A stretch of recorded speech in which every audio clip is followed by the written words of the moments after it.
Hey, welcome to Relatable, Relationships Unfiltered. We all have our own unique wants and needs when it comes to what we're looking for in a long-term partner.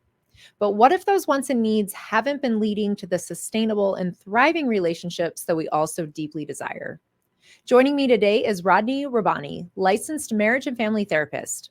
Rodney is going to give us some help into diving deeper into some of the traits and aspects that actually matter the most in long-term relationships.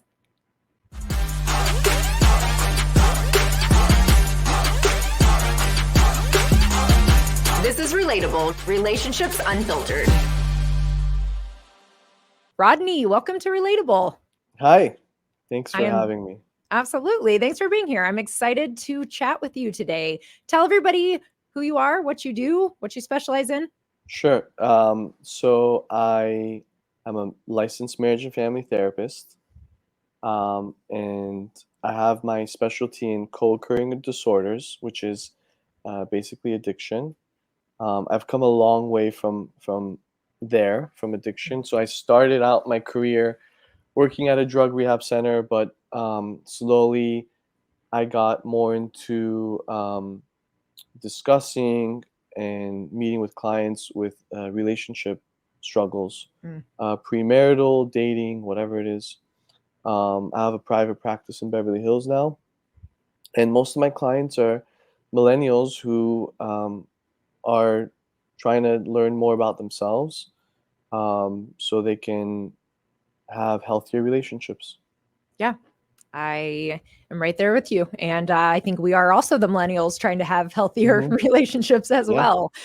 Absolutely. Yeah. And that's, a lot of times the trauma, the addiction, and the toxic relationships all are in this really twisted web of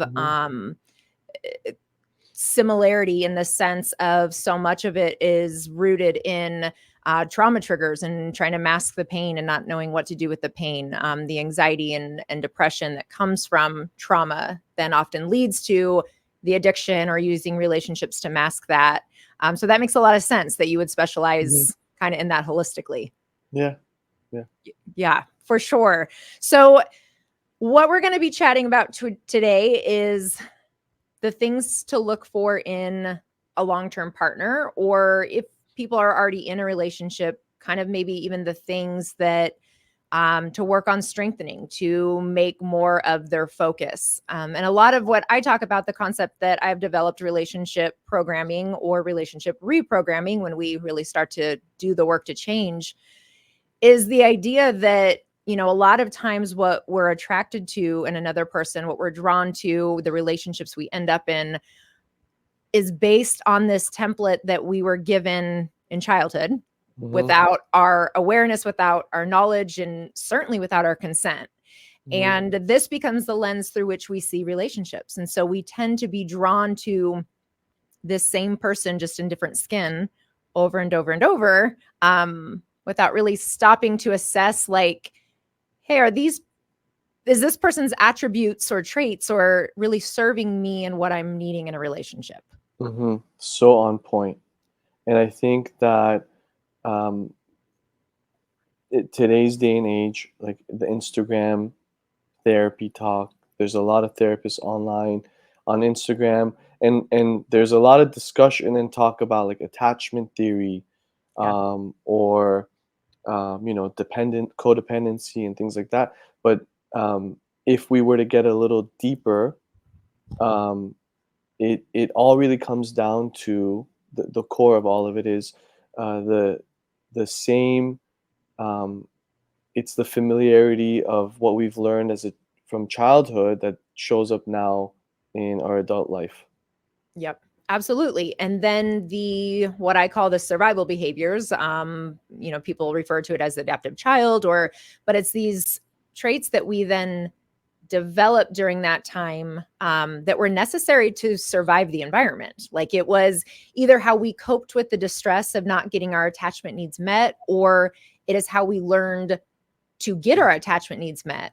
And I think what a lot of people don't realize in the words you're describing with the codependency and the attachment styles is that we then carry that with us into adulthood. And we're still showing up with these same survival behaviors that once served us, but now often become the demise of our relationship. They become really destructive in our romantic relationships. Absolutely, absolutely. Sometimes they could, um, some of our strengths in relationships could come from there. Sure. Um, so codependency.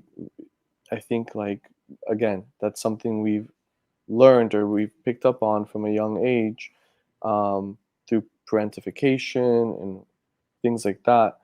Um, but there's such a negative connotation with codependency. However, there's a lot of strengths that come from, um, being or being raised in a codependent environment. I mean, someone who is codependent is also very empathetic, very loving, very, intuitive. So it's not we're not I think through our conversation today we're going to learn, about how things have manifested into adulthood, but it's also about where the boundary lies of where it's too much, where, you're sacrificing yourself, or it's unhealthy, or it could be used in a positive way to enhance a relationship. Completely agree. I have a client, she always jokes like, she's like, stop giving me shit about being a people pleaser because look at how it's serving me. Like, look at, these people like me. So I end up getting these perks or, Right. and it's so true that some of these traits that, as you're saying, depending on how far they're taken, yeah, they can be really detrimental, but sometimes they can be used as a strength Yeah. because people pleasing being an example of that, like you learn how to be really likable and likable people get further in life, And so I like how you're saying that some of it really can be a strength. And the other aspect of, I think, social media and all of that is that when we're thinking about finding this long-term partner, social media can be so confusing because there are so many do's and don'ts and shoulds and shouldn'ts, and it is so black and white in how it's presented that I think in a lot of ways it's really doing us a disservice because it is painting this picture that there is this perfect partner out there. Mm. And so I think a lot of people are just becoming way more selective and a lot less tolerant because of that. And let me clarify that there's nothing wrong with being selective, and there's certainly things we should not tolerate. But again, depending on how far we take it, is leaving us lonely. I agree, 100%. I'm so happy you said that. And I think social media is great in that sense where, um, the message has been sent out, and a lot of people are learning about themselves and how to be in relationships, but we can't take everything quite literally because it's made, like what you said, where it's become black and white of Yeah. what fits or doesn't fit. I think that's I, I think that there is a bit of a dating crisis going on, um, and that is probably contributed a bit to social media, um, of not only, um, in the realm of all of it. I think, this idea of, the black and white and perfect or not perfect has been pushed, and people are adapting to that more and more. Yeah. Um, and also from, dating apps. These Yes. two things have really, and we'll talk more about it throughout our conversation today. Um, but completely agree that it's not dating isn't black and white. Relationships aren't black and white. It's about finding someone as close to what you're looking for. And I've kind of put some formula together of what a healthy partner can look like.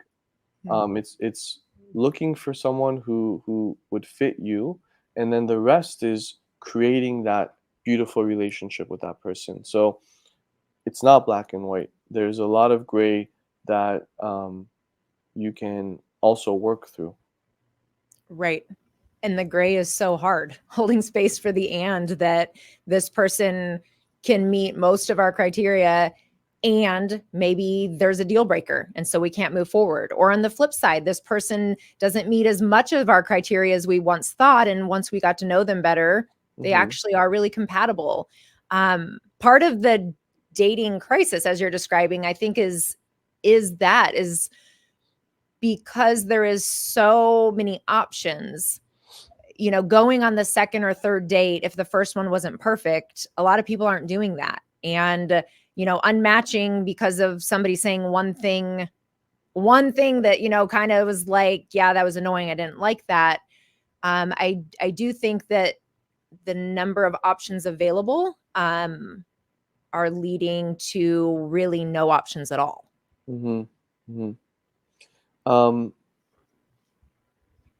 Yeah, I think that's made it really detrimental.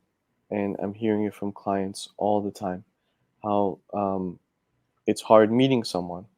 Um, I've been kind of out of the loop of, I mean, I hear from clients and DMs and things like that. I've been out of the loop with dating. I've been married like, I think it's 8 years now. Hmm. So dating apps had just started coming out. Sure. Um, have you been on dating apps? I was like, shit, I wish I were out of the loop. Somebody I don't know. please get me out of the loop. Yeah, no, I'm right in the loop. I struggle with them for sure because of the things that are important to me. It's really hard to find Hmm. through a dating app, but I fall right into that category of like feeling that there are so many options. So it's really easy to be selective. Also, because I keep myself so busy, it has to really be something that piques my interest in order for me to give that person, my time. Hmm. So those are some of my barriers, which I see with a lot of my clients as well. I do dating coaching in addition to or I guess separately to the clinical work that I do. But and it's with a lot of successful, more high powered women is a lot of that work that I do. And that is the struggle, is not wanting to have to settle. But then the conversations we have, which is what, the direction we're going to go, is what are the things we really should be looking for? What are the Hmm. things that matter? And when you're working with your clients, like, where do you even start with that? Hmm. So again, I kind of have a formula in Mm-hmm. mind that I tell my clients. The most important thing, and the most important thing that I would prioritize over everything is how emotionally available um, that person that you're going on a date with is to you. Sure. Um, and I think that's a reason why dating apps are so tough, because that's something you can't pick up on, or read into over an app just by swiping. So that's why there's so many disappointments from what I've seen on dating apps. So many people ghosting, or not. You swipe, you match, but then the guy or the girl isn't following up. The conversations die out because you can't really assess or um, filter out someone emotionally available or not available over an app. Um, don't get me wrong, apps can work. There are people who get married from it, from apps, but meeting in person is way better. And a big part of that is because I think there are cues you could pick up on if someone is emotionally available, or has a desire or interest to get to know you more. Sure. Um, so that's the first thing I tell my clients. Could we dig into that a little bit further? Sure. So even what does emotionally available look like? And I guess if we could even talk about this through the lens of whether you're dating or you're already in a relationship. So like if maybe you've been in a long-term relationship or you just got into one, And if somebody is not emotionally available when you're dating, that's a lot of times, yeah, we're not going to want to move forward. I pretty much don't move forward. But if you're already in a relationship with somebody who's not emotionally available, like, there are things that can be done. There is work that can be done. So I guess first and foremost, how do you even define emotionally available? What does that look like? I would say like someone I view emotionally available as someone that's basically interested in you. Simply put, like Mm, shows their interest, shows that they um, want to invest in you, want to get to know you, want to spend time with you, want to um, see if possibly see a future of where it could go, but also that they're in the space to be committed and int- intimate with someone. sure. It's I think that there's an issue that's been an issue even in dating, um, as well as like in the relationship. So there's different cues you could pick up on if you're like really committed and in the relationship, and also dating too. I agree. I think the difficult aspect with the term emotionally available is that like avoidant attachment style especially gets often put into this category as not emotionally available, Hmm. where there's a valid argument that somebody with anxious attachment, just because they are more available or they're more desiring close proximity, Hmm. does not necessarily mean they're any more emotionally available. Hmm. It just means that they have more desire for closeness. And Hmm. that's the distinction I try to make, is that I feel like emotionally available is people who have done their work, that they are self-aware, that they Hmm. know how they're showing up, they know how their behaviors impact their partner. And I think that it's hard to tell sometimes because, like, the whole, well, if they wanted to, they would, that whole phrase that's going around the internet. I think it's really unfair because we are minimizing and dismissing trauma and attachment wounds at that point. Hmm. So that's why I kind of wanted to dig into the term, because I think that it is a difficult term, and I think it's really easy for people to kind of throw it out as, my ex is a narcissist, or they weren't emotionally available, to throw out this term without realizing their own role in what's going on in that dynamic. I agree. Absolutely. Absolutely.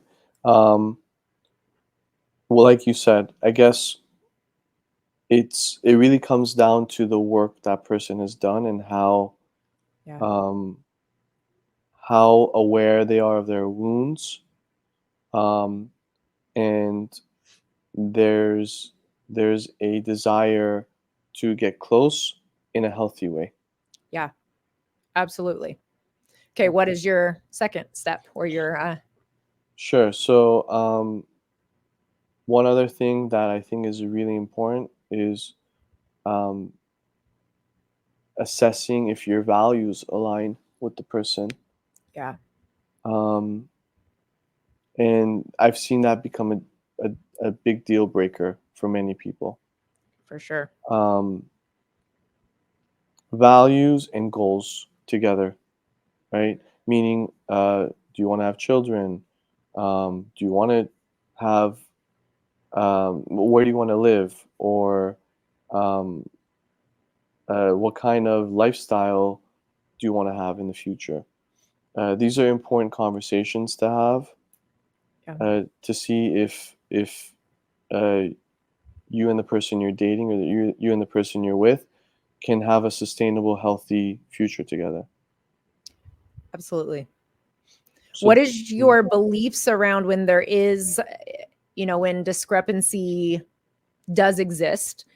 How do you suggest for people to navigate that? um, so that will happen.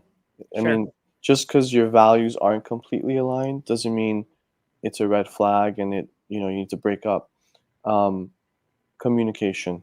really being able to respectfully uh, see the other person's point of view, and assessing if there could be some middle ground of meeting, you know, um, but communicating, just talking about it with no filter. Look, this is someone that you're going to spend the rest of your life with.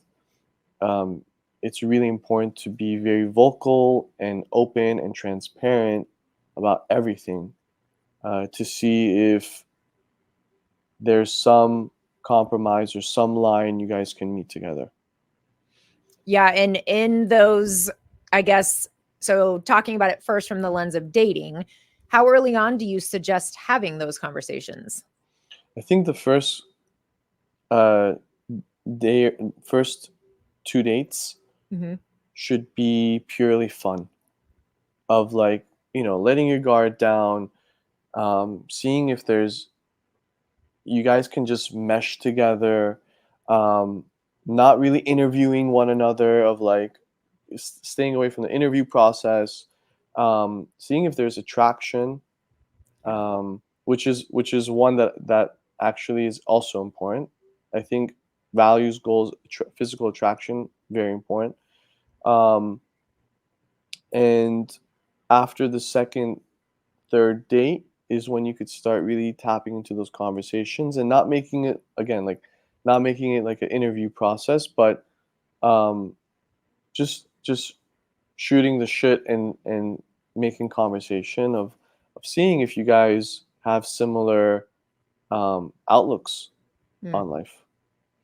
See, this is where I really struggle, Hmm. because again, as a person with limited time by choice, like I'm aware of, that's within my circle of control. The thought of giving somebody like 3 or 4 dates before knowing, Hmm. like if I could see a future with them, and I'm not by any means critiquing what you're saying or saying you're wrong. You're probably why you're married and I'm single, so makes No. sense.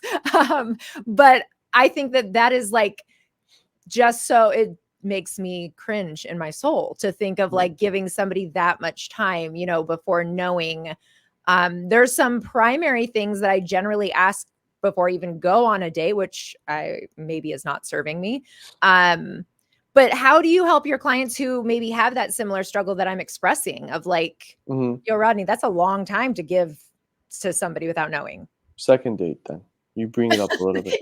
You're like, then I'll compromise with you. Yeah, yeah. Yeah. First date, I think it's just seeing if there's chemistry, right? And it doesn't have to be a long date.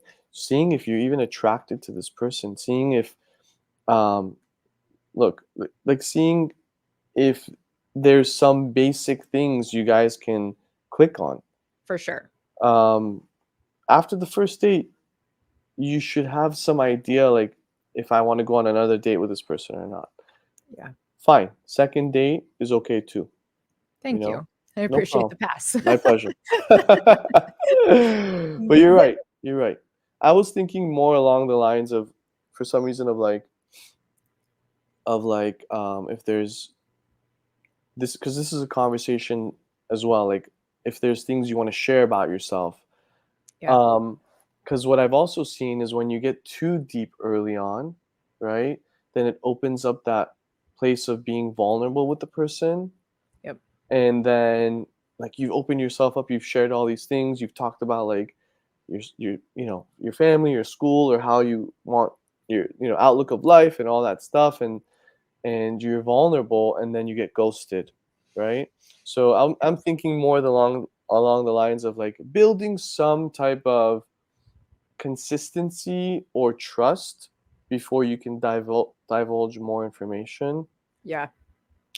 Um, but I guess second date you could start throwing little things in there, like, you know, kids is really important. If you know from the first or second date this person doesn't want to have kids and you do, or vice versa, or whatever it is, then probably going to be a deal breaker too.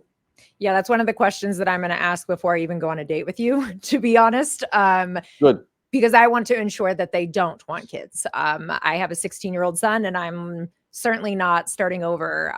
And so yeah, that would be one of the things that I do ask before even setting up a time to meet. But I completely get your point, and I do agree in terms of how much of your raw parts are you sharing and how early on. Mm-hmm. And I think that falls into what I was saying earlier about the emotional availability, that even when we share too much too soon, Mm-hmm. that is actually a sign of not being emotionally available, because Mm-hmm. you are really, you're chasing, you're pursuing something that it's not appropriate to be there yet, so like it's like, what void are you trying to fill that quickly? Yeah, um, absolutely. so I love what you're saying about that piece for sure.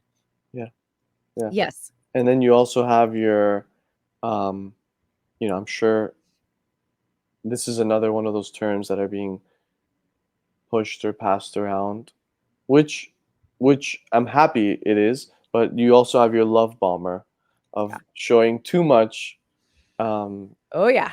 right? Sorry, please go on. I'll keep my PTSD to myself. Yeah, so that's another thing. Like, if there's too much affection and love and all that early on, it's also not healthy. Because you could be dealing with a love bomber, someone who's um, putting all that out there to basically uh, control or set the tone of the relationship. Um, what's your understanding? Yeah, no, I agree that it is often done to suck somebody in. And I know Hmm. for a lot of people who love bomb, they don't even realize they're doing it. When we go back to survival behaviors, it might be one of theirs, that they learned that by being, overly complimentary or overly whatever is what has kept them safe and has served them. But unfortunately, it sucks people in. And the penny method is something I've talked about, I've done a reel on. And the idea with that, which ties into it, is that if early on this person is giving you like $100 bills, and you get used to that, and then maybe they go down to 90, and Hmm. the person is going to realize, like, okay, they pulled back, but Hmm. I'm not going to say anything because that'd be kind of petty. I'm going to like let it go. But so then you adjust to the 90, and then they're going to pull back more, and you just keep adapting. And every so often they might shoot it back up to, the higher number, and that's like exhilarating. It feels like the 100 again. Hmm. By the time you get down to the penny, they could throw you nickels, and it feels like something. And I have definitely been in that dynamic before, where it started with all this like praise and love and adoration, and then went to like, yo, could I get a text back? That would be cool. Yeah, And that's what we see happen. that's so tough. Yeah. It's so tough, and So confusing. so confusing, and you get sucked in without even really realizing. Yes. Agreed. Um, yeah. So I'm with you that too much of that isn't good too. Right. Right. And from like, when you think about people already in relationships, how often do you hear that people struggle so to have these hard conversations? So when you're saying, like, this is a person you're gonna be partners with, you're gonna commit your life to, so you should be open and honest and vulnerable with them. I sit with so many people that they maybe have been together 5, 10, 15 years and are Hmm. not open and honest and vulnerable with each other. What do you kind of say to that when you're working with clients who experience the struggle, even if they've been together a long time? I mean, I would question it first. Why? Yeah. Why haven't you been vulnerable? Um, why have you been avoidant, basically, or why haven't you had trust to share these things? Um, Typically, not to generalize, but like typically, that there's from what I've seen, there's some intimacy issues.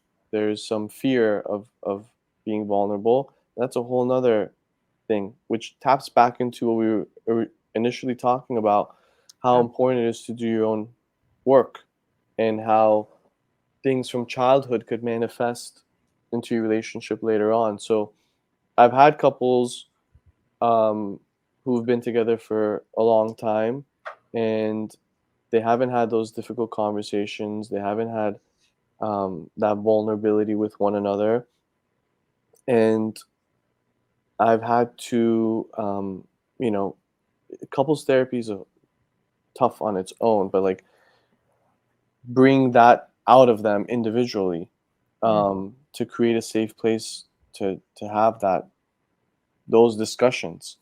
right. Um, you don't want to be that person. You don't want to be that couple where you're not being transparent, open, and honest, and then years later, you're kind of disconnected and um, learning new things about each other. Um, it would be a disservice to anyone listening, right, or Yeah. hearing viewing this podcast. Like, do yourself a favor and be open, be honest early on. Agreed. And I think that also that can be so hard. It can be hard when thinking about the attachment wounds and the trauma and all of that that we bring into relationships. A lot of times when somebody struggles to be open, honest, and vulnerable, it's less about their partner. Sometimes it definitely is. You know, if their partner is not safe or doesn't know how to receive that, hold that space for sure. But a lot of times it's about our own traumas and our own core beliefs that developed from our relationship programming, that are really preventing us from even taking that risk. And then, Hmm. as you and I see all too commonly, that fear of sharing yourself, of being open and really allowing that other person to see your inner world is what leads to so much disconnection and Hmm. so much of the toxic cycle that we talk about so much, because um, you're not letting them see the why of what's going on. They just see the what. They just see the behavior, the reaction, the toxicity, but they don't really get to understand like what is going on inside of you when that's coming out. Yeah.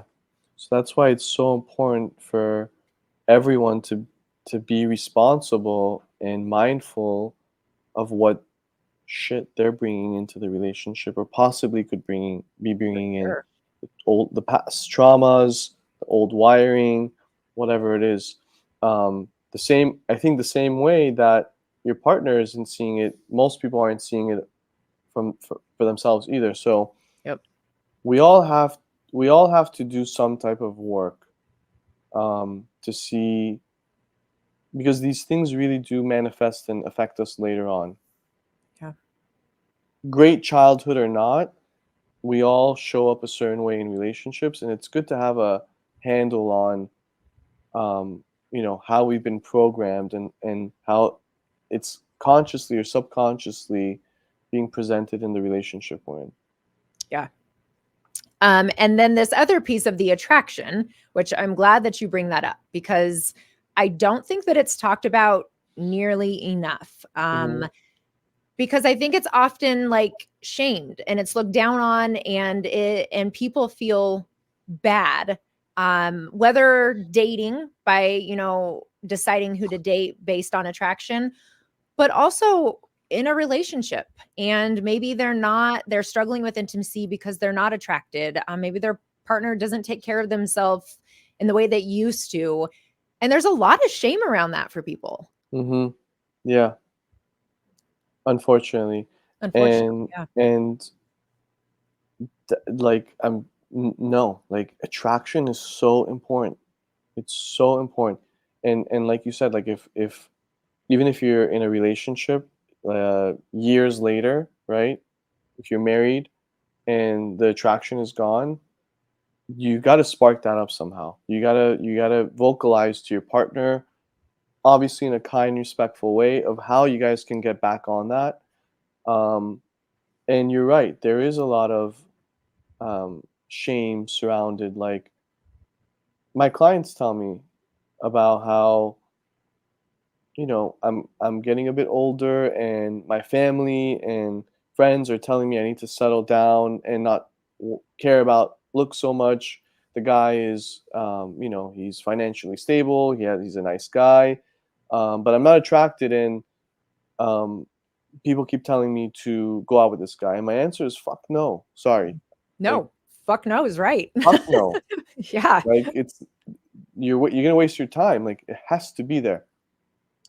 Now I would say this though: attraction can grow, Yes. right? So I think if your goals are aligned, your values are aligned, your interests are kind of similar, emotionally available, in a healthy way, and the work has been done, all those things, Yep. and the guy or the girl, right? Um, if they're like 1 to 10, scale of 1 to 10, attraction is like a 4. Give it another date or two. See if it could get to a 5, 6, 7. Right. If it stays that way, then after the second or third date, forget it. If it's a 0 or a 1 from the beginning, forget it. Don't even give it a don't even go. Right. Don't even go on the date. Um, but attraction can grow. Now, if like some of those things are fuzzy, of like I don't know if our goals are the same, um, religiously we're different, and that's important for me, and the attraction is a 4, forget about it. Yeah. But if that's the only thing that it's kind of maybe not there, I would probably say like give it one chance. I love that. And it is so true that the attraction can grow. And that is the importance of, yeah, those additional couple dates, especially as you're describing, if that's the only thing holding you back. Like, Mm-hmm. see where it goes, because often when we build emotional intimacy with somebody, the movie Shallow Hal, not that I'm promoting it or think it had whatever the messaging, I don't even really fully remember the messaging, but the concept, did you ever see the movie, by the way? Mm-hmm. Okay. Yeah.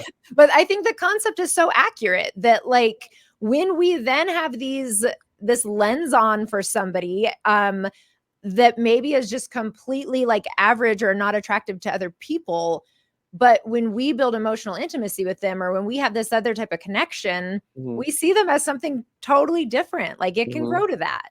Yeah, for sure. For sure. And Now, from Oh, go ahead. I was gonna say, but it's very important to know, like, again, if it doesn't grow, then it's not there either. Yeah, don't force it. Yeah. Yes. Sorry, I cut you off. No, no, no. For a couple though that has been in a relationship, let's say, a few years or however long, or 30 years, whatever, and they're struggling with that attraction. Maybe they were attracted at one point, and maybe they do think that this person is an attractive person, but Mm-hmm. they're just not attracted. What are a couple tips that you give to your clients, or like, where do you dig in with that? I think it depends. I think it depends a bit. Is it something out of the person's control? Like, do they have some type of condition that's affecting them physically? And what can you do? There's not much you could say or do, unfortunately, right? Um, um, but if, for example, you met your partner, and when you first met, both of you were really active and athletic and in shape, and over the years, um, your partner gained weight, didn't really take care of himself or herself. I think first you got to assess, right? Of like, um, again, are there things that happen out of the person's control, like childbirth or things like that?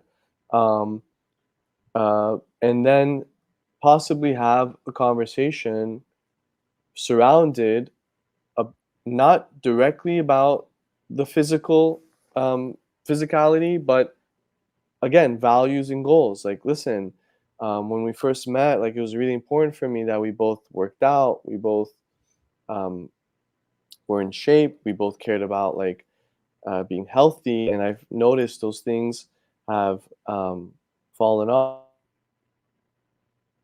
Can you hear me? Yeah, I don't know what's going on with my They're Wi-Fi. out to get you. That's never happened. That's okay. We will just pick it up from what you were saying in terms of, if somebody used to have a healthy or like more of an active lifestyle, and just pick it up from that conversation. We're about to wrap it up anyway, so that's okay. Okay, cool. So if it depends on why there's a discrepancy on the physical attraction and all that. So if someone is they're not as athletic or active, and they've gained weight and all that, then you can make the conversation about your values and goals together, instead of saying, hey, you're overweight. Hey, when we first met, we were both active.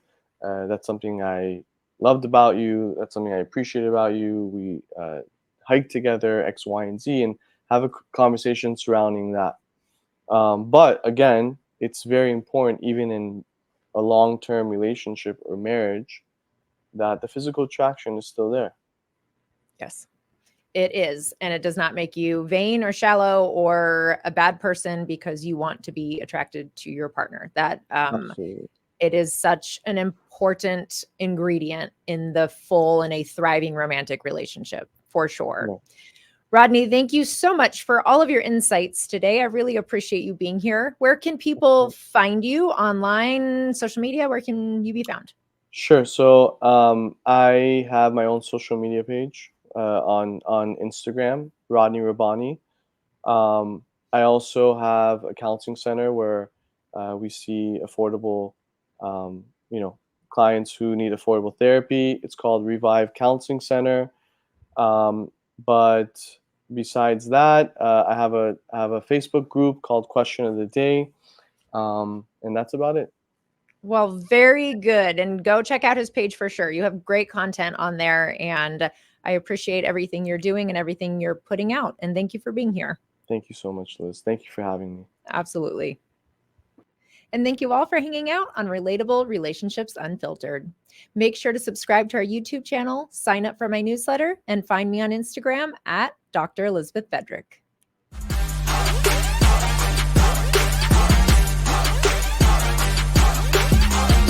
This is Relatable Relationships Unfiltered.